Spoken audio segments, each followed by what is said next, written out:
समन्ता चक्रवालेषु अत्रा गच्छन्तु देवता सद्धम्मं मुनिराजस्स सुनन्तु सग्गमोक्खदं धम्मස්සවන කාලෝ අයං බදන්තා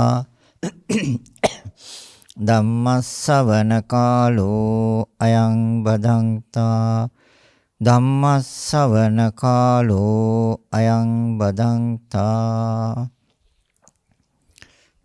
නමෝ තස්ස භගවතු අරහතෝ සම්මා සම්බුද්දස්ස නමෝ තස්ස භගවතු අරහතෝ සම්මා සම්බුද්දස්ස නමෝ තස්ස භගවතු අරහතෝ සම්මා සම්බුද්දස්ස ශ්‍රද්ධා බුද්ධ සම්පන්න කාරුණික පින්වත්නි ප්‍රඥා නාලිකාව තුළින් ලෝකය පුරා විසිරවා හරින උතුම් වූ ධර්ම දේශනා මාලාව අතරින් තවත් එක් ධර්ම දේශනයක් සඳහා පින්බර දායකත්වය සදහැවතුන් පිරිසක් විසින් තමයි දායකත්වය දරලා තියෙන්නේ. වාරියපොළ වැටියවත්තේහි පදිංචි ඒ ප්‍රේමාවතී මාතාවගේ අද දිනට යෙදී තිබෙන 90 වන ජන්මදිනය නිමිත්තෙන් එතුමියට නිදුක් නිරෝගී සුවපත් භාවය ලැබී චිරජීවනය සැලසේවා. චතුරාර්ය සත්‍ය ධර්මය අවබෝධ වේවා. අනවරාග්‍ර සංසාරයේ හමු උනා වූ සියලු ඥාතීන්ටත් පින් ගැනීමට බලාපොරොත්තු වෙන සිටින සියලු සත්‍යයන්ටත් මේ පින් අනුමෝදන් වී චතුරාර්ය සත්‍ය ධර්මය අවබෝධය පිණිසම හේතු වේවා. නිර්මල බුදුදහම දේශනා කරන දේශකයන්න් වහන්සේ ඇතුළු සියලුම දේශකයන්න් වහන්සේලාටත් සියලු ලෝක සත්‍යයන්ටත් මේ උතුම් ධර්ම දේශනාමේ කුසලය චතුරාර්ය සත්‍ය අවබෝධ වීම පිණිසම හේතු වේවා කියලා ප්‍රාර්ථනා කරනවා. ඉතින් චතුරාර්ය සත්‍ය තුලින් නිවන් අවබෝධ කර ගැනීම අපි සියලු දෙනාගේම ඒකායන ප්‍රාර්ථනාව, බලාපොරොත්තුව, අපේක්ෂාව. මොකද තාම මේ සංසාර ගමන නිමාවක් දකින්න බැරි වුණානේ. ඉතින් සසර ගමන දුක් සහිත එකක් කියන කාරණය පෙන්වලා දුන්නා. නිවැරදිවම පෙන්වලා දුන්නු ලෝකේකම පුච්චරය. ඒ ලෞතර බුදුරජාණන් වහන්සේ, අපේ ශාස්ත්‍රඥ වහන්සේ. මේ සියල්ල දුකයි කියන කාරණය. ඒ දුක් වල නිමාව සැප ලබන ස්වභාවයක් නෙමෙයි. දුක්වල නිමාවක්. සියලු දුක්, කරදර, බාධක, උපද්‍රව, සෝතැවුල්, කනගාටු, හැඬීම් ඒ සියල්ලම නැවත නොපවතින තැන, ක්‍රියාත්මක නොවන තැන, සැප ලබන තැනක් නෙමෙයි. ඒ දුක්වල නිමාවයි. සැප විඳින්න නිවන කෙනෙක් නැහැ. නිවන් ගිය කෙනෙක් නැහැ. නිවන් අවබෝධ කරන්න පුළුවන්. නිවන කොතනද තියෙන්නේ කියලා අවබෝධ කරන්න පුළුවන්. ඒ නිවීම සිද්ධ වෙනවා දෙආකාරයකට, ආකාර දෙකකට. ඒ තමයි ක්ලේශ පරිනිර්වාණය හා ස්කන්ධ පරිනිර්වාණය. සෝපදිස්සේස අනුපදිස්සේස. පිරිනිවීම කියන්නේ නැවත හට නොගන්න. හටගන්නේ නැහැ. එහෙනම් ඒ ඉස්ලාමත් අවසන් වෙන්නේ කෙලස්. සිත අපිරිසිදු වෙන ස්වභාවය, සිත කෙලස් වෙන ස්වභාවය මුලින් අවසන් වෙනවා. ඉන් පස්සේ තමයි ස්කන්ධ පරිනිර්වාණය. එයින් පස්සේ නැවත ඒ නාම රූප දෙක කොහොවත් පිහිටන්නේ නැහැ. ඒ නාම රූප දෙක තවත් කෙනෙකුට කොහොවත් මුණ ගැහෙන්නෙත් නැහැ. කාටවත් දකින්නත් බෑ. නිවුණා. ඒ සඳහා උපනිශ්‍රය වන දේශනාවක් කරන්න තමයි සෑම දේශනාවක්ම බැලුවොත් එයාලගේ අපේක්ෂාව නිවන අරමුණු කරලා ධර්ම දේශනාවක් සිද්ධ කරන්න කියන එක. ඉතින් දැන් අනන්ත අප්‍රමාණ අපි නිවන අරමුණු කරලාම තමයි ධර්ම දේශනා කරන්නේ. සසරට බණ කියන්නේ මම කොහොමද?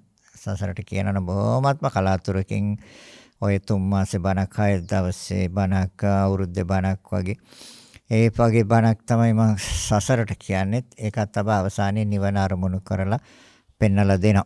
මොකද සසරට බණ ඕන තරම් තියෙනවා. ඕන තරම් ඇහුවා. නමුත් අපිට බැරි වුණානේ තාම. ඒ බැරි වුණේ.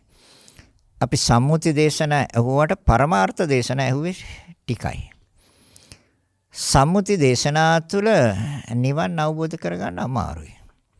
පරමාර්ථ දේශනා. නිවැරදි අර්ථය, යථාර්ථය, පරම සත්‍ය. පරමාර්ථය කියන්නේ ඒක. සම්මුති වශයෙන් දේශනා කළේ සත්‍ය. අසත්‍යයක් නෙමෙයි. සත්‍ය දේශනා කළා තියෙන්නේ.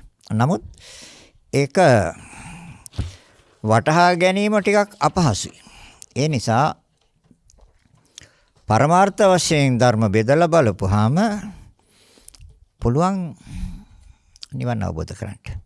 චතුරාර්ය සත්‍ය අවබෝධ කරගන්න. සත්‍ය ක්‍රියාත්මක වෙන්නේ පුජ්‍යලයකට නෙමෙයි නාම රූප දෙක.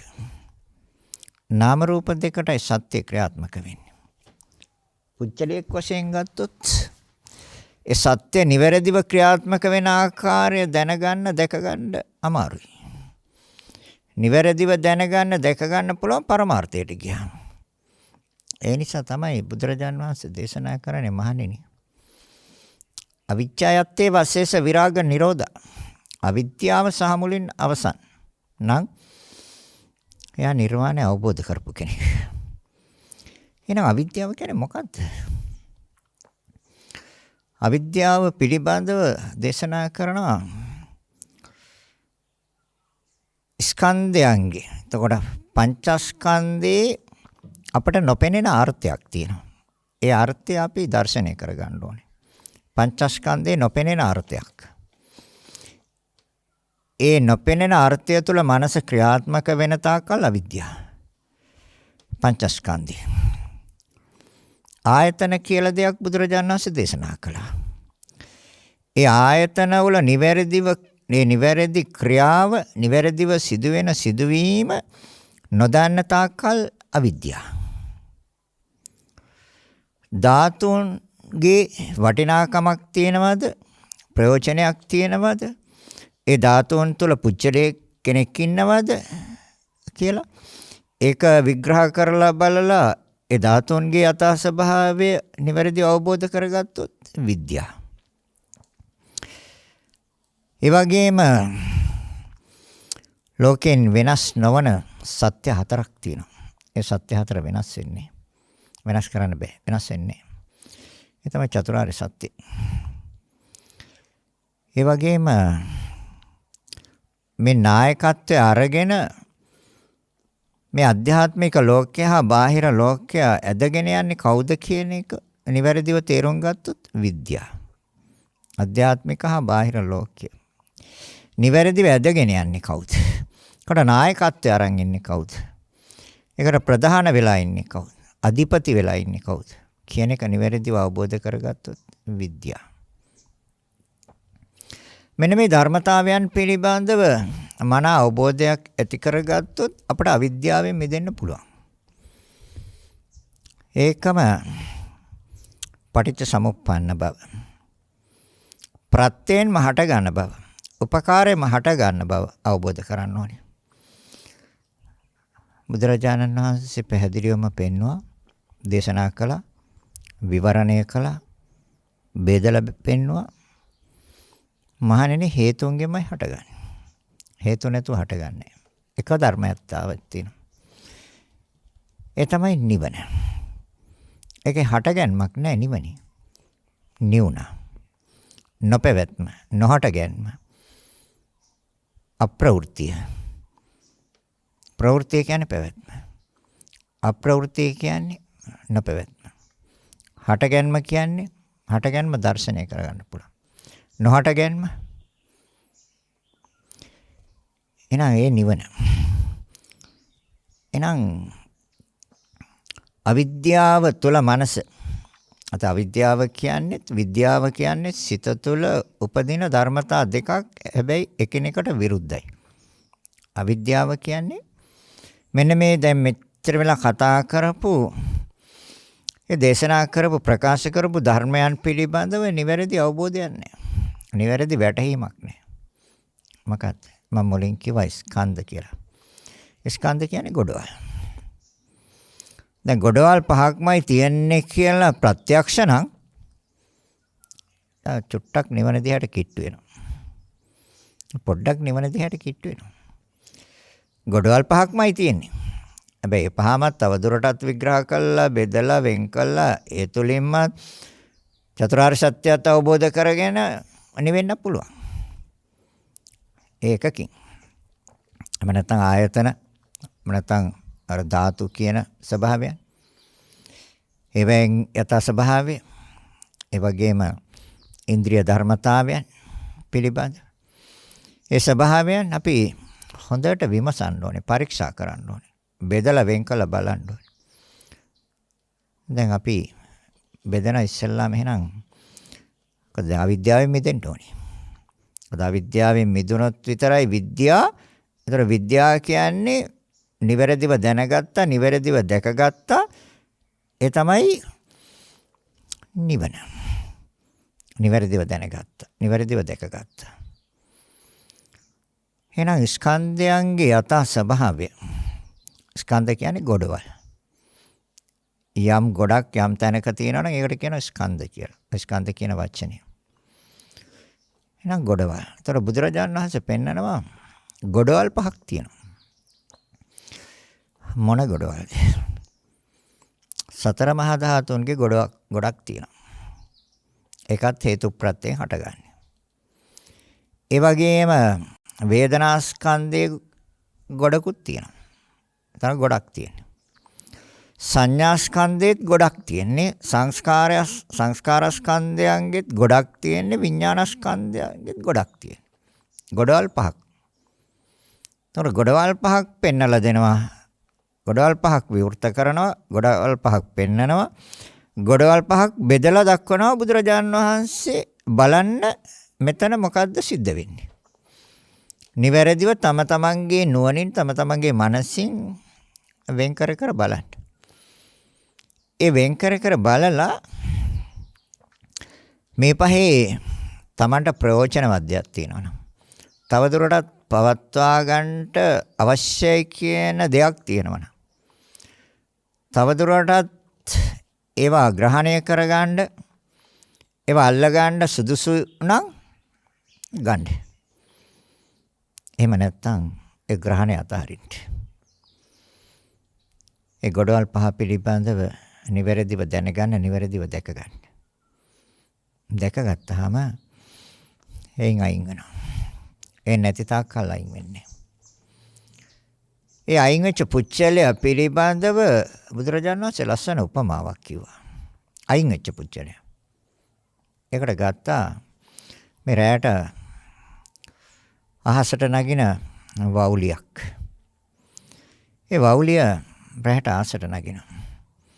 මොකටද? ආහාර හොයන්නේ.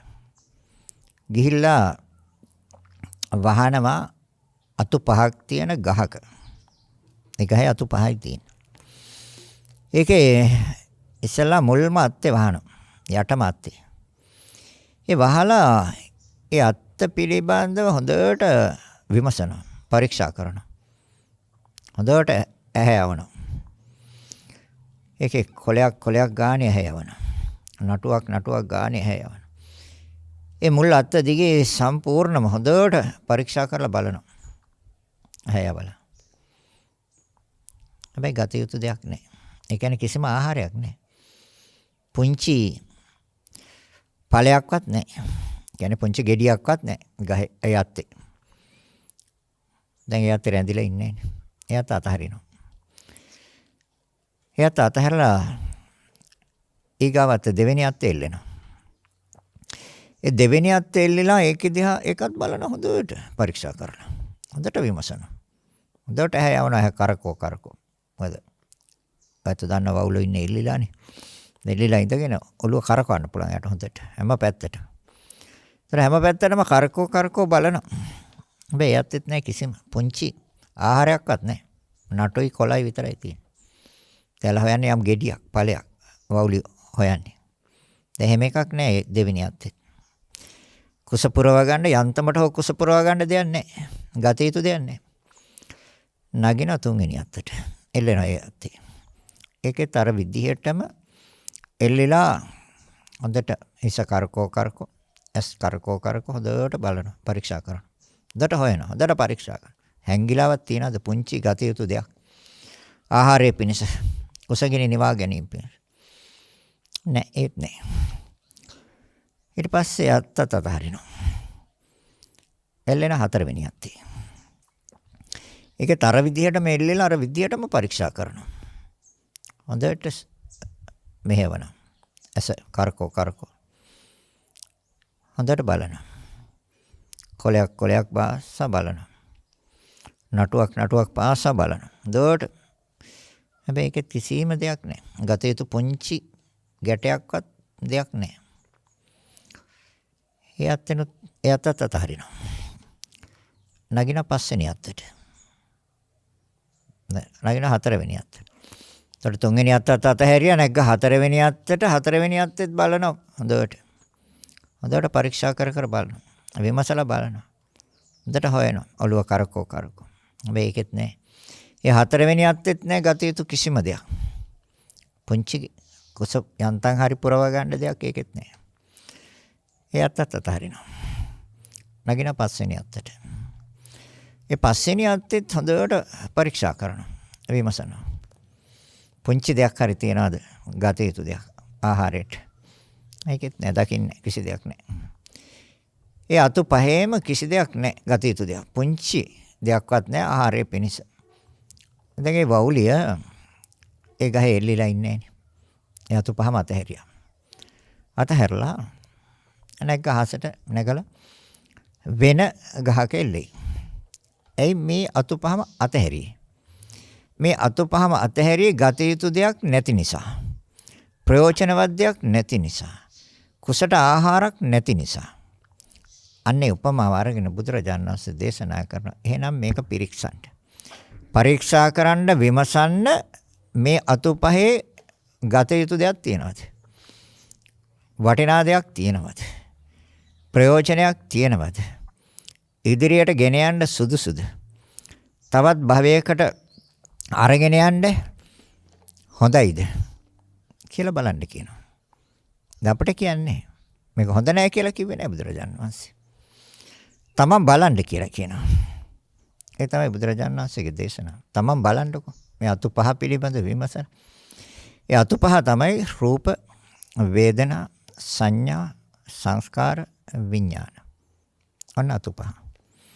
දැන් අර අපි එහෙනම් ගන්න පළවෙනි අත්ත. දැන් අපි තෙල්ලිලා ඉන්නේ. කොහෙද? පළවෙනි අත්තේ. කොහෙද මොකෙන්ද එල්ලුනේ? සිතෙන්. දැන් සිතෙන් අපි බලන හොඳට විමසලා. මේකේ අර කොලයක් ගානේ නටුවක් පාසා බැලුවනේ වවුලිය. ගත යුතු දෙයක් තියෙනවද කියලා. එහෙනම් අපිත් බලන්න ඕන. ඒතර බෙදලා බලන්න. රූපස්කන්ධයට අයිති කොටස් ටිකක් තියෙනවා. ස්කන්ධ කියන්නේ ගොඩවල්. ඒතර බුදුරජාණන් වහන්සේ මේක එකක් හැටියට පෙන්වන්නේ නැහැ. ගොඩක් හැටියට පෙන්වන්නේ. හැබැයි අපි එකක් හැටියට අරගෙන තියෙනවා. අන්න එතනම අපිට වැරදිලා. එකක් හැටියට අරගෙන. නෑ. බුදුරජාණන් වහන්සේ පෙන්වන්නේ ගොඩක් තියෙනවා. ගොඩක් මෙතන තියෙන. රූපස්කන්ධය කියන්නේ ගොඩක්. ඒතර රූප කියන්නේ සතර මහා ධාතු හඳුන ගන්න දීපු නමක් රූප කියන්නේ.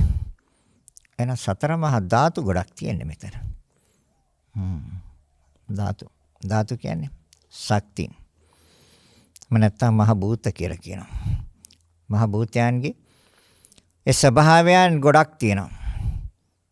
මොනවාද ඒ ස්වභාවයන්? ඒ සතර මහා ධාතු විවිධ ආකාරයෙන්, විවිධ හැඩවලින්, විවිධ ස්වභාවයෙන්, විවිධ වර්ණයෙන් ආකාරයෙන් අපට පෙන්වනවා. අපි දකින්නේ ඒවැ වර්ණය දකිනවා. ඒවැ දික් බව දකිනවා, පෙතලි බව දකිනවා, හතරස් බව දකිනවා, රවුම් බව දකිනවා. අන්න ඒවා තමයි අපි දකින්නේ.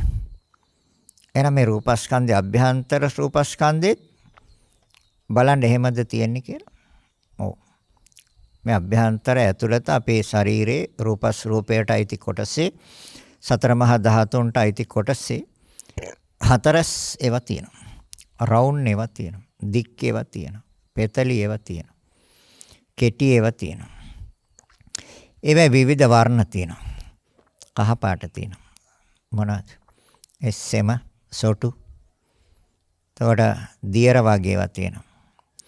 ඒ කඳුළු දහඩිය. එතකොට රවුන් ඒවා තියෙනවා. ඔය දනිස් කටු එහෙම ගත්තොත්. එහෙම නැත්නම් මේ අත්පා අර කුහර වලට දාලා තියෙන ඒ ජොයින්ට්. ඒ සංදිවල ඒ බස්සලා තියෙන රවුන් බෝල වගේ. අර බෝනික්කන්ගේ කකුල් අත් එහෙම ඔයත් දැකලා තියෙනව නේද? ඒ ඇතුළට බස්සලා තියෙන ආකාරය. ඒ ආකාරයෙන්ම තමයි තියෙන්නේ මේ අත් දෙක. හා මේ දෙපා ඒ විදිහට තියෙන. ඒ උකුල් ඇටවලට. ඒතර ඇට ගත්තොත් ඇට කැබලි 300ක් එක එක ආකාරයව තියෙනවා. හීනියව තියෙනවා, දික්කේව තියෙනවා, රවුම් ඒව තියෙනවා, පෙතලියව තියෙනවා. ඒතර ඒ වර්ණ ගන්නලා තියෙනවා. පාට ගාලා තියෙනවා. මොන පාට? සුදු පාටයි. හොඳ සුදු පාටයි. අර හක් බෙල්ලන්ගේ පාට තියෙනවා. වර්ණ ගන්නලා. දැන් අපි ඒවා ඒ විදිහට නෙමෙයිනේ දකින්නේ. ඒවා තමන්ට අයිති දේවල් හැටියට, තමන් සතු දේවල් හැටියට, මගේ දේවල් හැටියට දකින්නේ. බුදුරජාණන් වහන්සේ දේශනා කරන එහෙම බලන්න එපා. ඒකේ එහෙම තමන් සතු කරගන්න දෙයක් නැහැ. තමන්ට අයිති කරගන්න දෙයක් නැහැ. ඒ ධර්මතාවයන් තුල තියෙන්නේ පවතිනා වූ ස්වභාවයක්, පවතින්නේ ක්‍රියාවක්. එහෙනම් අපි දැන් ගොඩවල් ටික වෙන් කරනවා. බුදුරජාණන් වහන්සේ දේශනා කරන්නේ ගොඩක් තියෙන්නේ කියලා. රූපස්කන්ධ, ස්කන්ධ කියන්නේ ගොඩක්. එහෙනම් ගොඩක්ද තියෙන්නේ? ඔව්නේ. කෙස් විතරක් ගත්තොත් කොච්චර ගොඩක්ද? කෙස් ගස් කීයක් තියෙනවද? ගණන් කරන්නත් පුළුවන්. ගණන් කරන්නත් බෑ. රෝම කූපයන් ලොම් ගස් කොච්චර තියෙනවද? ගණන් කරන්න පුළුවන්. ගණන් කරන්නත් බෑ. එහෙනම් ගොඩක් නෙමෙයිද තියෙන්නේ? දැන් මොන ගොඩක්ද? රූප ගොඩක්. ඒතර රූප කිව්වේ මොනවටද? රූප කිව්වේ මහ භූත වලට. සතර මහා ධාතු වලට රූප කිව්වා. එහෙනම් සතර මහා ධාතු ගොඩක් තියෙනවා. එයි එහෙනම් ඒක ඒ විදිහට දකින්න නැතුව දැන් ඒ කෙස්සල මොකද්ද ගත යුතු දේ වටිනාකමක් තියනවද? ප්‍රයෝජනයක් තියනවද? අර්ථයක් තියනවද? ඒක භවයෙන් භවයට ගෙනියන්න සුදුසුද? නැහැනේ. එයි. ඒක තියෙන පිළිකුල් බවක්. ඒක තියෙන දුර්ගන්ධයක්. ඒක තියෙන අප්‍රිය ස්වභාවයක්. කැමති නැහැනේ තවත් කෙනෙක් අල්ලන්න. අල්ලන්න කැමති නැහැ. හැබැයි හිසේ තියෙනකොට අල්ලාවේ කොහේ හරි තිබුණොත් යම් වෙන කිසෙන් හිසෙන් ඈත් වෙන තැනක තිබ්බොත් ප්‍රිය කරන්නේ අප්‍රිය කරනවා. ඉතින් අප්‍රිය කරන්නේ අකමැති හින්දානේ. පිළිකුල් හින්දානේ. එහෙනම් බුදුරජාණන් වහන්සේ දේශනා කරන්නේ ඒක දැකලා තේරුම් ගන්න. දැකලා තේරුම් ගත්තොත් අපට නිවන් දකින්න අපේ මනස ලෑස්ති. එහෙම නැති තාක්කල් නිවන් දකින්න මනස ලෑස්ති නෑ. ඇත්ත සැටියෙන් දකින කොට විතරයි නිවන් දකින්න සිත සූදානම් වෙන්නේ, නැත්තම් සූදානම් වෙන්නේ නෑ. එයි මේවා ආස්වාද දේවල් හැටියට. සතුටක් උපදවන දේවල් හැටියට දකින්නේ. එහෙනම් ගොඩක් නෙමෙයිද තියෙන්නේ? අට කැබලි 300ක් තියෙනවා. ඒ අට කැබලි 300ට මස් වැදලි 900ක්. ඒ මස් කෑලි කෑලි එක වැදලි. ඒ 900 කලවලා තියෙනවා. නහරවල 900ක් ඒ අතරින් ගමන් කරන වෙලලා තියෙනවා. ඒතකොට ඇතුළත දාලා තියෙනවා තව උපකරණ ටිකක්. උපකරණ ටිකක් දාලා තියෙනවා. බඩු මුට්ටු ටිකක් දානවා. දැන් කාමරයකට දානවනේ බඩු මුට්ටු අස් කරනකොට. ඒ ඇතුළට දානවා කාමරේ පිරෙන්න මේක එක වර්ගයේ බඩු දාලා දැන් මේ වගේ තමයි මේ ශරීරයේ අභ්‍යන්තරයේ තියෙනවා. අක්මාවක් තියෙනවා. වකුගඩු තියෙනවා. පෙනහළු තියෙනවා. හෘද වස්තුවක් තියෙනවා. බොකු බඩවැල් තියෙනවා. පිත්තාශයක් තියෙනවා. ආමාශයක් තියෙනවා. ගලනාලයක් තියෙනවා. ශාසනාලයක් තියෙනවා. මොලයක් තියෙනවා. ඒවා අතරින් ගමන් කරන නිරන්තරයෙන් අර ආපෝ ධාතුව. ලේ, සරව, පිත, මේද තෙල්, ඔරුණු තෙල්, සඳ මිදුළු මේ සෑම දෙයක් මේ අතරින් ගමන් කරනවා. කෙල, සොටු, කඳුළු, දහඩිය. ඒ සෑම දෙයක් මේ අතරේ ගමන් කරනවා. ශරීරේ නිර්මාණය වෙන ක්ෂණයක් පාසා මේව සකස් කරනවා. ඒතර සකස් කරන්නේ එහෙනම් හොඳ දේවල්ද? ප්‍රයෝජනවත් දේවල්ද? තව ටික කාලයක් පවත්වා ගන්න පුළුවන් ඒවාද? බාහිර අය ප්‍රිය කරන ඒවාද? ප්‍රිය කරන බාහිරින්. ගලවලා ඔක්කොම ටික බිම හරි යම් කිසි මේසයක් උඩ හරි ඔයත් දැකලා ඇති. අර ශරීරයක් කොටස් කරනවා. ඒ ශරීරයේ දැන් කෙනෙක් මැරුණාම ඒකේ රෝගය මොකක්ද කියලා හොයාගන්න ඒක අපි බොඩි එක කපනවා. ඒතර කපලා බලනවා. ඒතර කපලා බලලා තමයි දෙන්නේ. ඒතර කපලා බලනකොට ඒ කොටස් ඔක්කොම ටික අර මේසෙ උඩ හැමතැනම දාලා තියෙනවා. දැන් ඒකට බලන්නකො ඒක කවුද ප්‍රිය කරන්නේ? කවුද ඒකට ආස කරන්නේ? කවුද ඇලුම් කරන්නේ? ඇලුම් කරන්නේ ඒ ඔක්කොම උපකරණ ටික ඇතුළට දාලා මේ සියුම් හැමකින් වහලා තියෙනවා. ඉතින් හැම දිහා බලලා සතුට වෙනවා.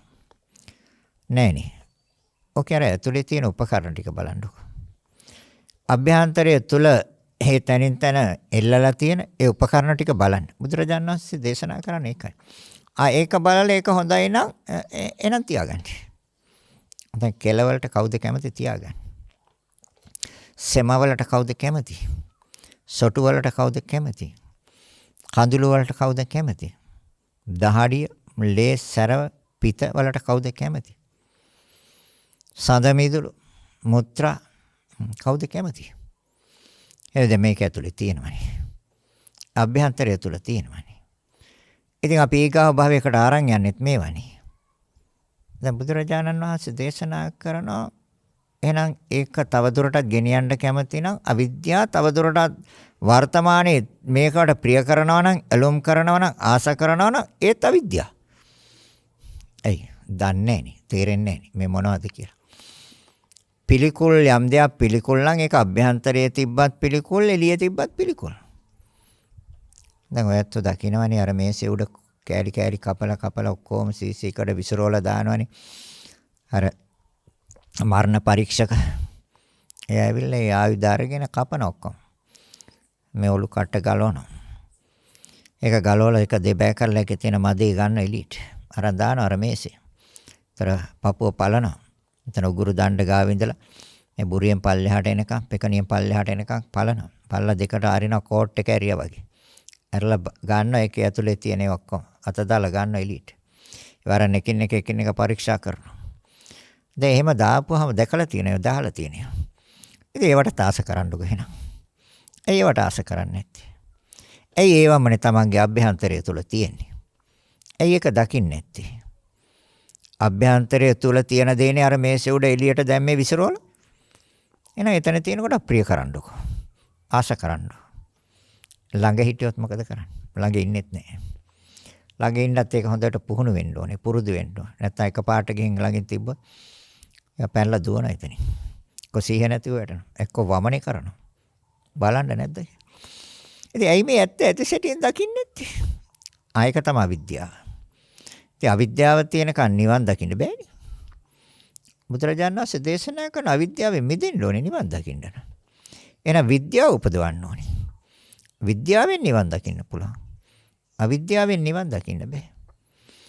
එහෙනම් අපි මේවා ඒ ආකාරයට දැන් මේ පවතින ආකාරයට ඒක සුබ වශයෙන් ගන්නවා නම් අපි අවිද්‍යාව තුල ඉන්නේ. බුදුරජාණන් වහන්සේ දේශනා කරන පුළුවන් නම් සුබ වශයෙන් බලන්න. පුළුවන් ද බලන්න සුබ වශයෙන්. බෑ. ඒ වගේම නිත්‍ය වශයෙන් බලන්න පුළුවන්. බෑ. අනිත්‍ය වශයෙන් දකින්න ඕනේ, අසුබ වශයෙන් දකින්න ඕනේ, පිළිකුල් වශයෙන් දකින්න ඕනේ, දුක් වශයෙන් දකින්න ඕනේ, අනාත්ම වශයෙන් දකින්න ඕනේ. අනිත්‍ය, දුක්ඛ, අනාත්ම, අසුබ වශයෙන් දකින්න ඕනේ. ඒක තමයි සත්‍ය. නිත්‍ය දෙයක් මේක ඇතුලේ නැහැ. අද තියෙන්නේ නිත්‍ය. නිත්‍ය නම් කෙනෙක් මැරෙන්නේ නැහැ. ඇයි මැරෙන්නේ? එහෙනම් මේ කොටස් මොනවද දයිති? කවුද මේව හැදුවේ? කාගේ නිර්මාණයක්ද මේක? මේ කොටස්. ඊටාත්ම පිළිකුල් වූ දුර්ගන්ධ වූ එවිදින වැසිකිළියක් බඳු දොරවල් 9කින් වැగిරෙන ඕජස් ගලන නිරන්තරයෙන් පිළිකුල් දේවල්මනේ පිට වෙන්නේ. ඇස් දෙකෙන් කබ, නාසයෙන් සොටු, කන් වලින් කලාදු, මුඛයෙන් කුණු කෙල, ශරීරේ පුරහන් දහඩිය, තුවාලයක් වුණොත් ලේ, පොඩ්ඩක් නරක් වුණොත් සැරව. තොර මල මුත්‍රා. ඉතින් ඒවෙන් නෙමෙයි මේක පිරීලා තියෙන්නේ. දැන් තථාගතයන් වහන්සේ පෙන්නන එහෙනම් බලන්න. අර වවුලිය ඇවිල්ලා බැලුවානේ මේක මොකද්ද ගතිය යුතු දෙයක් තියෙනවද කියලා. පුංචි දෙයක් හරි තියෙනවද කියලා ගන්න. දැන් මේකෙන් මොකක්ද අරන් තියාගන්න පුළුවන්. මොනවද ගන්න තියෙන්නේ? අන්න ඇත්ත ඇති සැටියට දකින්නවනේ යම්කිසි කෙනෙක් එයා කිට්ටු වෙන්නේ නිවනට යාගේ සිත. ඒ සිත නිවනට කිට්ටු වෙනවා කියන්නේ ඒකට ඒ ද්‍රව්‍යයන් වලට ඒ කොටස් වලට ඒ උපකරණ වලට තියෙන ආශාව ඇල්ම කැමැත්ත සිතින් අයින් කරනවා. ඒ ඇල්ම කැමැත්ත ආශාව සිතින් අයින් වෙන කෙනා තමයි නිවනට ලං වෙන්නේ. ඒවට ප්‍රිය කරන තාක්කල්, ඇලුම් කරන තාක්කල්, ආශා කරන තාක්කල් අවිද්‍යාව එයා සසරේ. තමයි නිවනට උපනිශ්‍රය වෙන ධර්ම දේශනාවන්නේ කරන්න කියන්නේ. ඉතින් එහෙනම් ඇත්ත දකින්න ඕනේ. සත්‍ය දකින්න ඕනේ. සත්‍ය දකින්න නම් බුදුරජාණන් වහන්සේ දේශනා කරන අර වවුලිය ගහේ එල්ලලා බැලුවේ. ඔක්කොම බැලුවානේ හොඳට. ඔළුව කරකෝ ඇස් දෙක කරකෝ. වටේම බැලුවා පළවෙනි යත්තේ මොකද්ද ගන්න තියෙන්නේ? කිසිම දෙයක් නැහැ නේ. ගත යුතු කිසිම දෙයක් නැහැ. පුංචි ගැටයක්වත් නැහැ ඒකේ තිබ්බේ.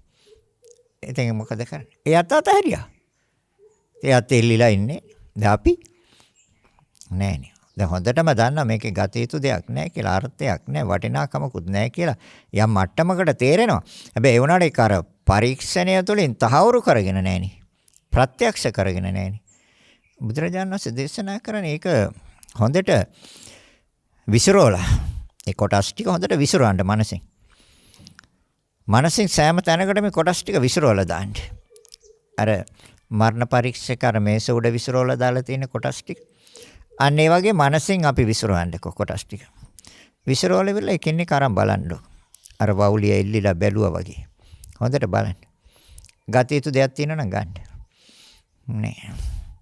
කිසිම දෙයක් නෑ ගත යුතු. එයි. සුවඳ හමන එක දෙයක්වත් ওই කොටස් 32ෙම නැහැ. ඒ රූපස්කන්ධයට අයිති කොටස් 32ක් ඇද්ද? ඒ කොටස් 32 එක කොටසක් තියනවාද සුවඳ හමන එකක්.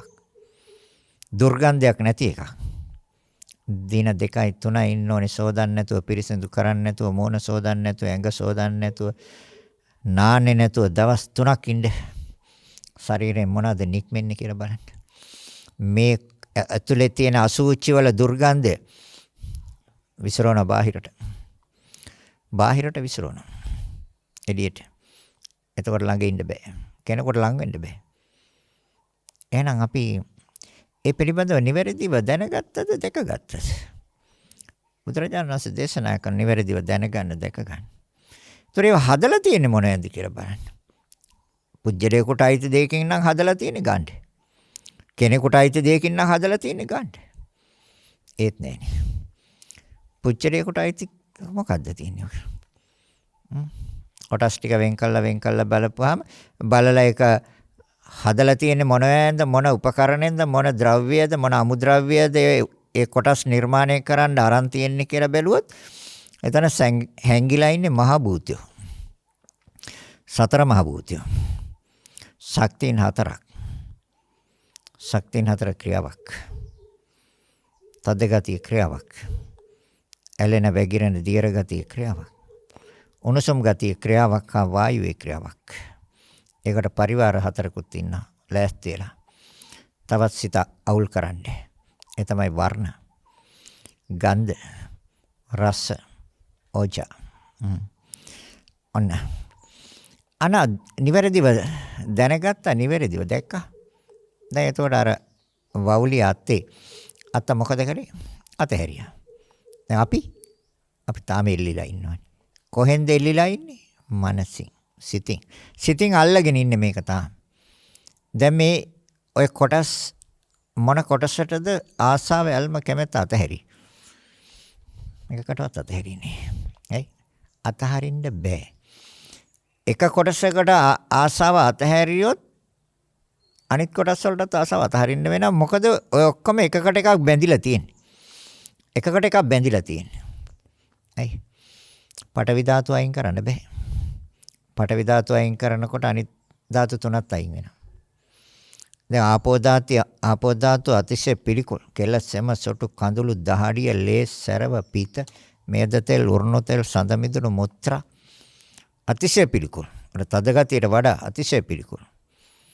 හැබැයි ඒක අයින් කරන්න බෑ. පුළුවන් අයින් කරන්න. ශරීරේ මේ මොනතරම් අප්‍රියයි දුගදයි පිළිකුල් කියලා ඒ දීර්ඝ ගතියටයි ටික ඔක්කොම අයින් කරන්න පුළුවන්. බෑ. අයින් කරන්න බෑ. අයින් කරුවොත් එදාට ජීවිතය අහිමි වෙනවා. විඥාණයට පවතින්න බෑ. සතර මහා ධාතුන්ගේ ක්‍රියාව. ඒතර ඒ ටික අයින් කරන්න බැරියයි. ඔය හතරම එකට බැඳිලා තියෙන හින්දා. ආපෝ ධාතුව ඇලෙන ගතිය, වැగిරෙන ගතිය, දීර්ඝ ගතිය කියලා කිව්වට එතන හතරම තියෙනවා. ඒ නිසා අයින් කරන්න බෑ. අයින් කරපු ගමන් ක්‍රියාව නවතිනවා. ඒ කියන්නේ තද ගතිය ක්‍රියාවත් නවතිනවා, උණුසුමේ ක්‍රියාවත් නවතිනවා, වායුවේ ක්‍රියාවත් නවතිනවා. ආපෝ ධාතුව නම් අයින් කරන්න බලන්න. අතිශය දුර්ගන්ධයි පිළිකුල්. ඒක නිසා යම් එකක් මැෂින් එකක් දාලා ඔකේ තියෙන ඒ දීර්ඝ ගතියටයි කියන කොටස අරන් දැම්මොත් අනිත් ටිකට මොකද වෙන්නේ කියලා. පවතින්න බෑ. පවත්වන්න බෑ. අන්න ඒකයි බුදුරජාණන් වහන්සේ දේශනා කරන්නේ මේ ධර්මතා හතරෙන් එකක් අයින් කරන්න බෑ. ඒ ඔය ධර්මතා හතර එකට ක්‍රියාත්මක වෙන්නේ. තද ගතිය, දීර්ඝ ගතිය, උස්නේ වාතය. අන්න යමෙක් දැක්කා. අන්න නිවැරදිව දැනගත්තා. තේරුම් ගත්තා. අනේ මේ මම මෙච්චර කල් හිතාගෙන හිටියේ මං කල්පනා කළේ මං හිතුවේ මේව මගේ කියලානේ. මේව මට අයිති කියලානේ. මේ මගේ දේවල් හැටියටනේ. අර දර්ශනය තුළ ඒ මෙතෙක් කල් හිතාගෙන හිටපේ සිතුවිල්ල වැරදි බව Tamanට වැටහෙනවා. Tamanට තේරෙනවා. අන්න එතකොට තමයි අර අතහරින්නේ. එයි ගත යුතු දෙයක් නෑ. ප්‍රයෝජනවත් දෙයක් නෑ. වටිනා දෙයක් නෑ. කාලයක් තියාගත යුතු දෙයක් නෑ. භවෙන් භවයට ගෙන යා හැකි දෙයක් නෑ. තව භවයකට ගියත් ওই ටිකම තමයි තියෙන්නේ. ඇවිදින වැසිකිළියකටම තමයි උරුමකම් කියන්නේ. බලන්නකෝ.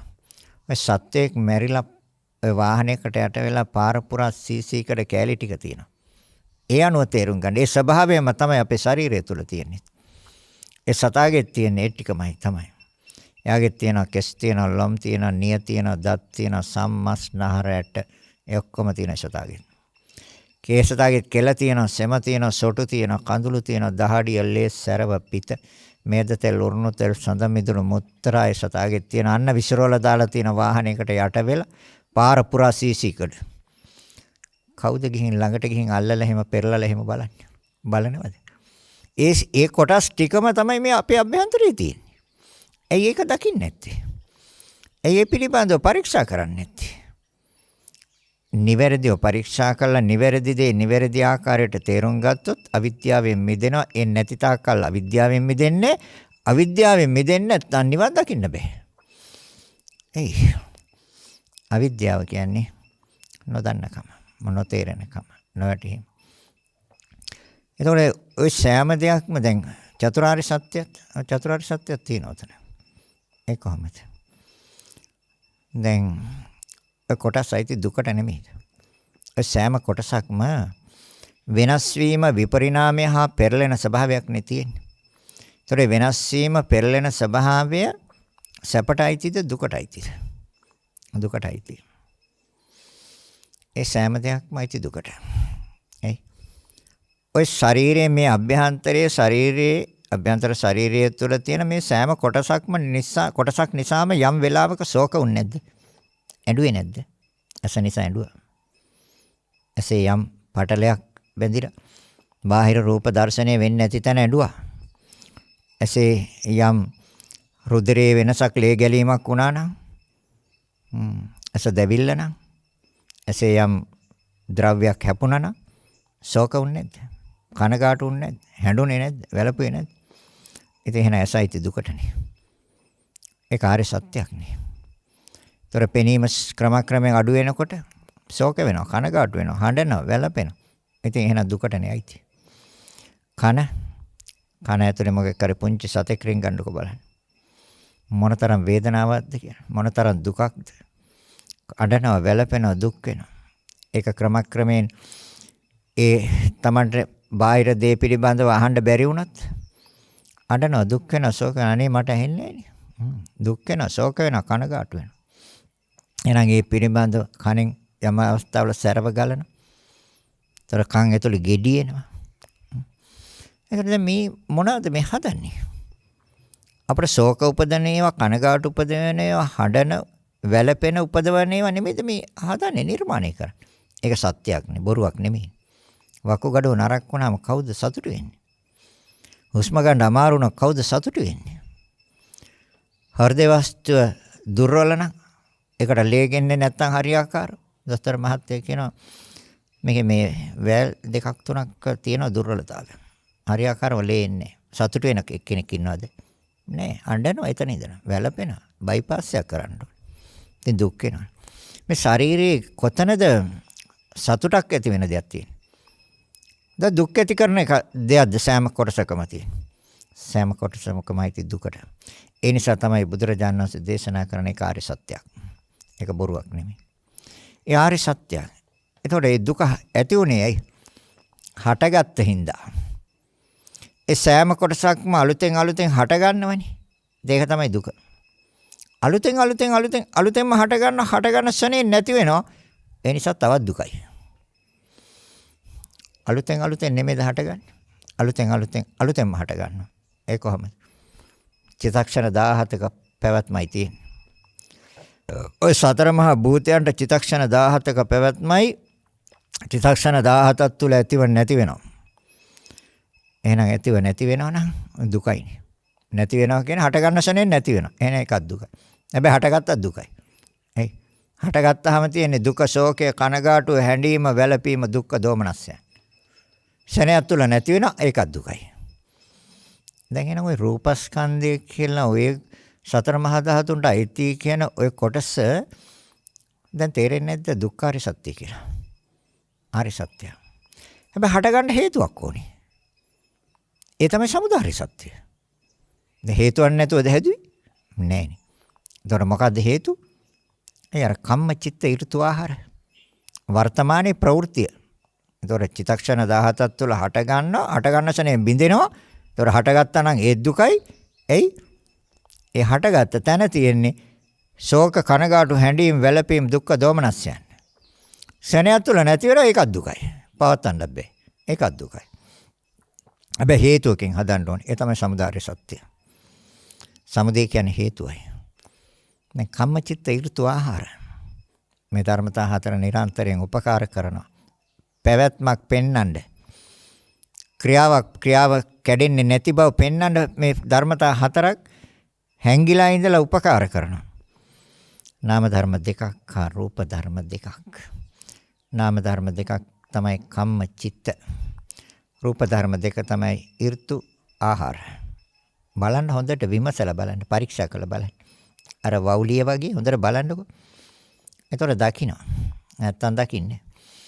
හොඳට S2 කරකෝ. ඔළුව කරකෝ බැලුවා.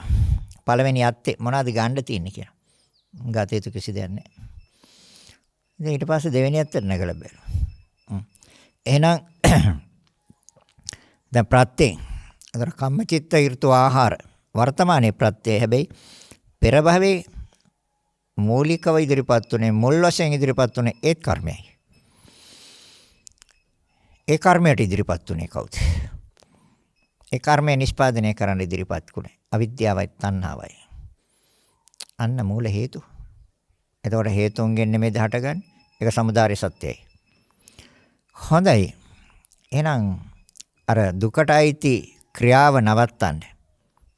එයි හටගත්තා නම් දුකයි. හටගත්ත ශනේ නැති වෙනවා ඒකත් දුකයි. එහෙනම් දැන් නොහට ගන්න එකනේ. හොඳ. එහෙනම් නොහට ගන්න නම් මොකද්ද කරන්න ඕනේ? හේතු අයින් කරන්න. සමුදය අයින් කරන්න. ඒක තමයි තථාගතයන් වහන්සේ පෙන්වන්නේ. එහෙනම් සමුදය අයින් කරන්න. ඒතර සමුදය හේතුවයි. ඒතර සමුදය වර්තමානයේ කම්මචිත්ත ඍතු ආහාර. ඒක සිද්ධ වෙනවා දැන්. ඒක නවත්තන්න බෑ. මේ වර්තමානයේ එකක් අයින් කරන්න පුළුවන්. කර්ම අකර්ම ෂේ කරන්න පුළුවන් වර්තමානයේ. ඉතින් කර්මශය කරන්න නම් කර්මාවසන් කරන්න නම් අවිද්‍යාවයි තණ්හාවයි අයින් කරන්න ඕන. අන්න අවිද්‍යාවයි තණ්හාවයි අයින් කරන්න. දැන් දෙක අයින් කරලා බලන්න. හැබැයි ඔකනොත් එකයි අයින් කරන්න තියෙන්නේ. තණ්හාව අයින් කරපුවම අවිද්‍යාව වැටෙනවා. තෘෂ්ණාව අයින් කරන්න තියෙන්නේ. ඒ නිසා තමයි චතුරාර්ය සත්‍යයෙන් පෙන්වන්නේ තථාගතයන් වහන්සේ තෘෂ්ණාව ප්‍රධාන හේතුව හැටියට. අන්න සමුදය. අන්න හේතුව. ඒතකොට නිරෝධය. එහෙනම් මතු මේක මට එපා. මට එපා මේ රූපස්කන්ධය. එපා. එහෙනම් මොකද්ද කරන්නේ? හේතු අයින් කරන්න. ඒතකොට බලන්න මතු එපා නම් හේතු අයින් කරපුවාම හට ගන්නවද කියලා? හටගන්නේ. එයි තෘෂ්ණාව අයින් කළා සහ මුලින් අයින් කළා බලන්න කර්ම හදනවද කියලා? කර්ම හැදින්නේ. තණ්හාව ක්‍රියාත්මක වෙන මනසේ තමයි කර්ම ක්‍රියාත්මක වෙන්නේ. එයි තෘෂ්ණාව කර්ම වලට ප්‍රත්‍යයයි. තණ්හාව කියන්නේ ක්ලේශයක්. කර්ම කියන්නේ ඒ ක්ලේශයන්ගේ ඵලයක්. ඒ ඵලයෙන් හේතුවක් වෙනවා විපාකවලට. ඒතර විපාක දැන් ලැබිලා තියෙනවා. මොනවාද විපාක ලැබිලා තියෙන්නේ? ඒ ප්‍රතිසන්දි විඥානය ගත්තේ මවගේ ගර්භාෂයේ. දැන් ලැබුණානේ විඥානය. එතන නාම රූප දෙකේ ක්‍රියාවක් දැන් හැදුවනේ එතන. ප්‍රතිසන්දි විඥානය ප්‍රත්‍ය වීමේ. එතන ලැබිච්ච දේ. දෙක වැඩිමෙන් ආයතන හයක් පහළ වුණානේ. පහළ වුනේ නැද්ද? ඇස, කන, නාසය, දිව, ශරීරය හා සිත. ආයතන හයක් පහළ කරා. ඒ ආයතන හයට ස්පර්ශ හයක් මේ සෑම මොහොතකම සිද්ධ වෙනවා. ස්පර්ශ හය. ඒ ස්පර්ශ හයෙන් විඳීම් හයක් තියෙනවා. වේදනා හයක්, විඳීම් හයක්. දැන් වර්තමානයේ ලැබිලා නැද්ද? ඒ තමයි විපාක. හරි. එහෙනම් විපාක දැන් මේක දැන් පෙන්වන්නේ දුකයි කියන එක. දැන් දුකයි කියන එක දැක්කනේ. හටගත්තා නම් දුකයි. හටගත්ත සනේ නැති වෙනවා නම් ඒකත් දුකයි. ඒතර හටගෙන පෙන්වන්නේ ජරා ව්‍යාධි මරණ ශෝක පරිදේව. ඒ හටගත්ත තැනනේ ඒවා තියෙන්නේ. ආයෙන එක සත්‍යයක්ද? ඒක පරම සත්‍යයක්. හටගත්තා නම් එතන තියෙන්නේ ජරා. එතන ඉඳලා දිරනවා. එතන ඉඳලා බිඳිනවා. මරණ. ඒ නිසා අනිවාර්යෙන් ශෝක, කනගාටු, හැඬීම්, වැළපීම්, දුක්ඛ දෝමනස්ය. ඉතින් දැන් ඒක දුක්ඛාරිය සත්‍යනේ. එහෙනම් සමුදය. මොකක්ද එතකොට? තෘෂ්ණාව සමුදයයි. එයි තණ්හාව නිසානේ කර්ම කරේ. ତොර තණ්හාව කියන්නේ ක්ලේශයක්, ක්ලේශ ප්‍රත්‍යය කර්මවලට. කර්ම ප්‍රත්‍යය විපාකවලට. ඒක බුදුරජාණන් වහන්සේ පෙන්වන මහණෙනි ක්ලේශ වට්ට, කම්ම වට්ට, විපාක වට්ට තුනක් තියෙනවා. රවුම යනවා. ඒ විපාක විඳීම නිසා ආයි තෘෂ්ණාව ඇති වෙනවා. මේක විභාග කළා, පරීක්ෂා කළා, බෙදලා වෙන් කළා බලන්නේ නැති පුච්චලයට ආයි තෘෂ්ණාව වැඩෙනවා. ආයි තෘෂ්ණාව වැඩෙනවා කියන්නේ ආයිසිත කෙලසෙනවා. ආයිසිත කෙලසෙනවා කියන්නේ ආයි කර්ම කරනවා. ආයි කර්ම කරනවා කියන්නේ ආයි අර ටික ලැබෙනවා. මොනවාද? විඥාන, නාම රූප, සලආයතන, පස්ස, වේදනා. දැන් ලැබිලා නැද්ද? එහෙනම් මෙච්චර කාලයක් අතීතයේ මොනවටද පෙරලා ආවේ? නාම රූප දෙකකට පෙරලා ආවා. ඒ නාම රූප දෙකට පෙරළුවේ කර්ම. කර්ම වලට පෙරළුවේ තෘෂ්ණාව. මනස පෙරළුවේ. එහෙනම් සමුදාය සත්‍ය. එහෙනම් දැන් නිරෝධ කරන්න ඕනේ. මතු එපා මට. එපා නම් මොකද කරන්න? තෘෂ්ණාවයි කරන්න. ඒතර චතුරාර්ය සත්‍ය නෙමෙයි. ඒ නිරෝධාර්ය සත්‍යයි. ආපු මග. ඒකට ආපු මාර්ගය මොකක්ද? ඒ ආවේ බුදුරජාණන් වහන්සේ දේශනා කරපු ඊ타ත්ම නිවැරදි මඟ වූ ආර්ය අෂ්ටාංගික මාර්ගයේ විදර්ශනා ප්‍රඥාව තුලින්. අර කියන්නේ විදර්ශනා ප්‍රඥාව. විදර්ශනා ප්‍රඥාව තමයි නිවැරදි ප්‍රඥාව. ඒ විදර්ශනා ප්‍රඥාව තුල අවිද්‍යාව නැහැ. අවිද්‍යාව නැත්තම් නිවන් දකින්න පුළුවන්. අවිද්‍යාව තියෙන තාක්කල් නිවන් දකින්න බෑ. එයි රහතන් වහන්සේටත් පහක් තියෙනවා. අනාගාමී පුච්චලයා පහක් අයින් කරා. රහතන් වහන්සේට පහක් තියෙනවා. මොකක්ද? රූප රාග, අරූප රාග, මාන, උද්ධච්ච, අවිජ්ජා. ආයතන අවිද්‍යාව තියෙනවා. දැන් තේරෙනවද? එහෙනම් නිවන් දැකලා නැහැ. කාමරාගයේ පටිගේ අවසන් කළා නිවන් දකින්න හැබැයි. නියත වශයෙන්ම නිවන් දකින්න. එහෙනම් වර්තමාන භවයේ මේ භවයේම නිවන් දකින්න ඕන නම් අවිද්‍යාව අවසන් වෙන්න ඕනේ. අවිද්‍යාවේ අවසානයයි නිවන කියලා කියන්නේ. එහෙනම් අවිද්‍යාව අවසන් කරන්න නම් අපි විද්‍යාවට එන්න ඕනේ. එන විද්‍යාවට එන මාර්ගය බුදුරජාණන් වහන්සේ පෙන්වලා දෙන මේ විදිහට බලන්න. බලලා දැකලා පරීක්ෂා කරලා විභාග කරලා අවබෝධ කරගන්න. දුක කියන එක ආර්ය සත්‍ය බව අවබෝධ කරගන්න ඕනේ. තෘෂ්ණාව අයින් කළ යුතු ධර්මයක් හැටියට අයින් කරන්න ඕනේ. ඉවත් කරන්න ඕනේ. තෘෂ්ණාව. නිවන සාක්ෂාත් කරන්න ඕනේ මාර්ගය වඩන්න ඕනේ. නිවන පේනවා. දර්ශනය වෙනවා. ඇති තැන නෙමෙයි. නැති තැන නිවන. එතනයි නිවුනේ. පවතින තැන නෙමෙයි. නොපවතින තැන නිවන. හටගැන්ම තුල නෙමෙයි. නොහටගැන්ම තුල නිවන. ප්‍රවෘත්තිය තුල නෙමෙයි. අප්‍රවෘත්තිය. පැවැත්ම නැවැත්ම තුලයි නිවන. එහෙනම් දැන් පැවැත්ම දුකයි. අනිවාර්යයෙන්ම. ඒකයි බුදුරජාණන් වහන්සේ පෙන්වන්නේ. මෙතන තියෙන දුකක පැවැත්මක් කියන කාරණය. එහෙනම් අපි දැන් එකක් බැලුවා. දාර වවුලිය බැලුවා එකක්. බල්ලා මුකුත් ගන්න දෙයක් නැහැ. එහෙනම් නගින දෙවෙනි අත්තට. මොකද්ද දෙවෙනි අත්ත? වේදනා ස්කන්ධය. දැන් කවුද විඳින්නේ?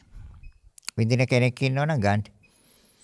විඳින්නෙක් ඉන්නවනම් විඳවන්නෙක් ඉන්නවනම් ගන්න. විඳින්නෙකුත් නැහැ විඳවන්නෙකුත් නැහැ. විඳින පුච්චලයක් නැහැ. හැබැයි සිද්ධ වෙන යම් දෙයක්. මොකක්ද? පස්සපච්චා වේදනා. බුදුරජාණන් වහන්සේ දේශනා කරන මේ ස්පර්ශය නිසා විඳීමේ සිතක් හැදෙනවා. හැබැයි මහණෙනි ওই ධර්මතා දෙකටම තියෙන චිතක්ෂණ දෙකයි ආයුෂ.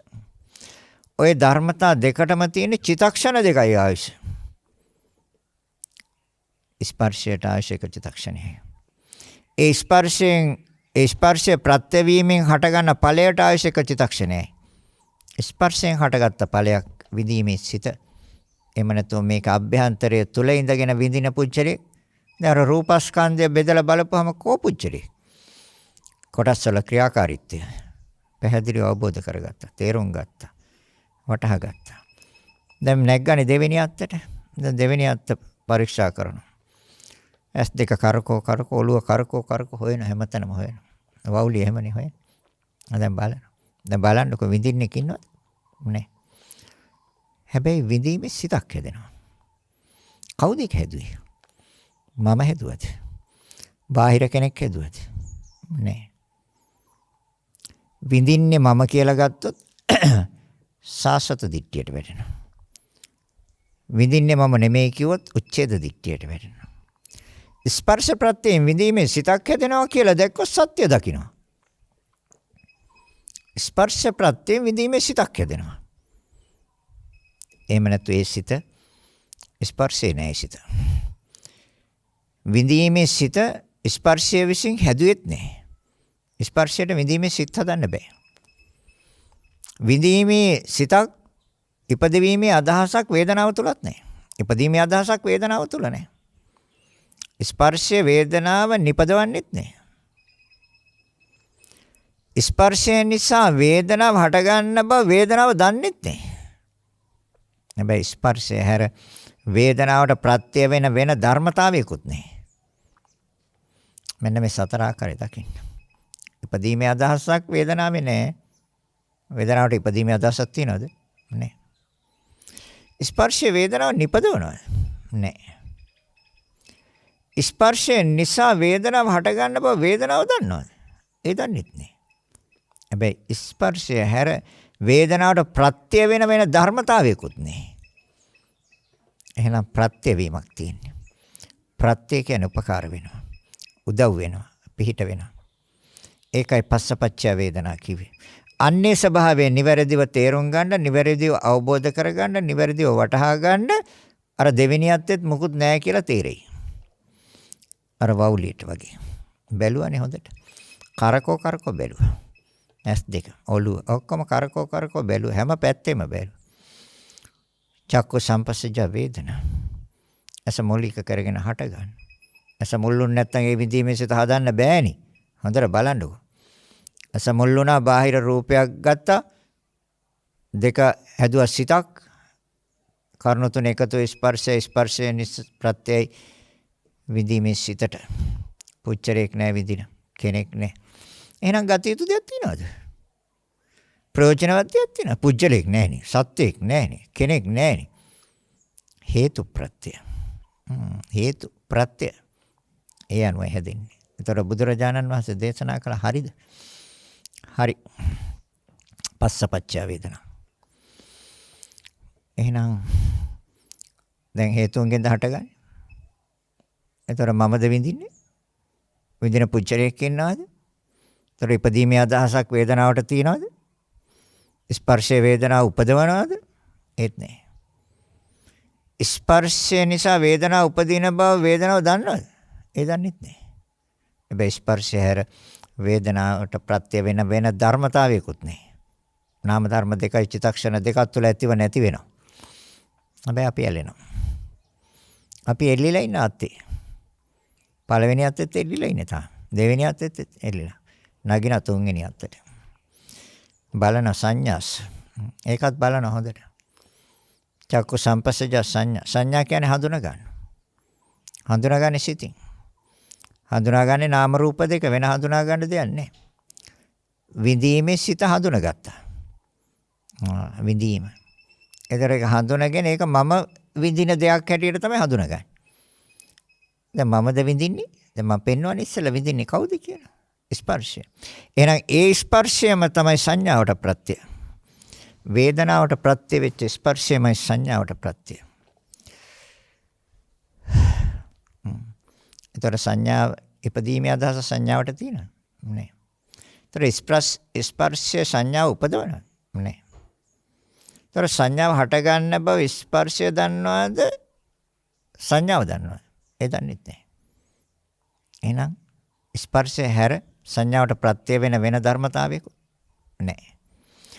චක්කු සම්පස්සජ සංඥා, සෝත සංපස්සජ සංඥා, ගාන සංපස්සජ සංඥා, ජීව සංපස්සජ සංඥා, කාය සංපස්සජ සංඥා, මනෝ සංපස්සජ සංඥා. මහණෙනි ස්පර්ශයමයි ප්‍රත්‍ය වෙන්නේ සංඥාවට. නාම ධර්ම දෙකයි චිත්තක්ෂණ දෙකයි.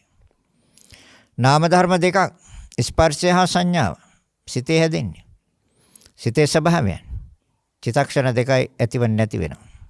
ආයි ස්පර්ශ වෙන ආයි හඳුනා ගන්න. ආයි ස්පර්ශ වෙන ආයි හඳුනා ගන්න. ස්පර්ශය ප්‍රත්‍යයයි. ඉපදීමේ අදහසක් නැහැ. ස්පර්ශය සංඥාවල් උපදවන්නෙත් නැහැ. ස්පර්ශය නිසා සංඥා උපදින බව සංඥාව දන්නෙත් නැහැ. හැබැයි ස්පර්ශය හැර සංඥාවට ප්‍රත්‍ය වෙන ධර්මතාවයකුත් නැහැ. ඒ තමයි එහෙනම් දැන් බැලුවා පරීක්ෂා කරලා. ඉතින් ගත යුතු දෙයක් නැහැ නේ. තියෙනවා නම් ගන්න. චිත්තක්ෂණ දෙකක් තුළ ඉපද බින්දෙනවා. සංස්කාර නැග්ගා එක තුන්වෙනි අත්තට. හතරවෙනි අත්තට. හතරවෙනි අත්තට නැගලා බැලුවා. ඒ තමයි සංස්කාර. පුච්චරෙක් ඉන්නවද? කර්ම කරන අකුසල කර්ම කරන කුසල කර්ම කරන පුච්චරෙක් ඉන්නවද? නැහැ. චක්කු සම්පස්සජ චේතනා. සෝත සම්පස්සජ චේතනා. ගාන සම්පස්සජ චේතනා. ජීව සංපස්සජ චේතනා, කාය සංපස්සජ චේතනා, මනෝ සංපස්සජ චේතනා. මෙන්න කර්ම සකස් වෙන ආකාරය. එතකොට චේතනා ස්පර්ශයේ විසින් චේතනාව උපදවනවද? නැහැ. එතකොට චේතනාව දන්නවද මම මේ ස්පර්ශයෙන් හටගත්තේ කියලා? චේතනාව දන්නෙත් නැහැ. එහෙනම් ස්පර්ශය හැර චේතනාවට උපදවන තව ධර්මයක් තියෙනවද? ඒත් නෑ. බුදුරජාණන් වහන්සේ දේශනා කරනවා ඒ චේතනා හේවත් සංස්කාර හේවත් කර්ම වලට චක්කු සම්පස්සජ චේතනා, සෝත සම්පස්සජ චේතනා, මේ සෑම චේතනාවකටම චේතනා කියන්නේ කර්මයයි. අපුඤ්ඤාභි සංකාර, අපුඤ්ඤාභි සංකාර, අනිච්චාභි සංකාර. ධ්‍යාන සිතුවිලි කියන්නේ සිතේ බලවත් බව. ධ්‍යාන කියන්නේ. පුඤ්ඤාභි සංකාර කියන්නේ පිං සිතුවිලි බලවත් බව. අපුඤ්ඤාභි සංකාර කියන්නේ පව් සිතුවිලි අකුසල් සිතුවිලි වල බලවත් බව. ප්‍රත්‍ය ස්පර්ශයයි. නාම ධර්ම දෙකයි චිත්තක්ෂණ දෙකක් තුල ඇතිව නැති වෙනවා. ස්පර්ශය චිත්තක්ෂණයක් තුල ඉපද බිඳෙනවා. හැබැයි චේතනාවට ප්‍රත්‍යයයි. උපදවන්න බෑ. ස්පර්ශයට චේතනා උපදවන්න බෑ. ඒ ස්පර්ශය නිසා චේතනා සකස් වෙන බව චේතනා දන්නෙත් නෑ. ඉපදීමේ අදහසක් චේතනාවට ඇත්තෙත් නෑ. හැබැයි ස්පර්ශය හැර චේතනාවට ප්‍රත්‍ය වෙන තවත් ධර්මතාවයකුත් නෑ. ස්පර්ශයමයි ප්‍රත්‍ය. එහෙනම් අන්න නිවැරදිව අන්න බැලුවා පරීක්ෂා කරලා විභාග කරලා බැලුවා. ගත යුතු දෙයක් නැහැ. නැග්ග පස්වෙනි අත්තට. දැන් පස්වෙනි අත්ත බැලුවා. මොනවද තියෙන්නේ? පස්වෙනි අත්තේ. ගත යුතු දෙයක් තියෙනවද? විඥානේ චිත්තක්ෂණයක් තුළ ඉපද බින්දෙන. ප්‍රත්‍යයෙන් හදන්න ඕනේ. උපකාරයෙන්මයි හදන්න ඕනේ. මොන උපකාරයෙන්ද? නාම රූප ප්‍රත්‍යයෙන්. නාම රූපච්ච විඥාන. එතකොට විඥානේ දන්නවද මේ නාම රූප දෙක නිසා විඥානේ හටගන්නේ කියලා?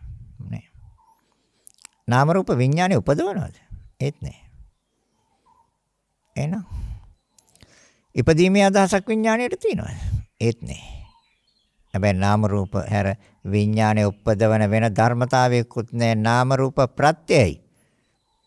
උපකාරය උපදවන්න බෑ. උපදවන්නේ.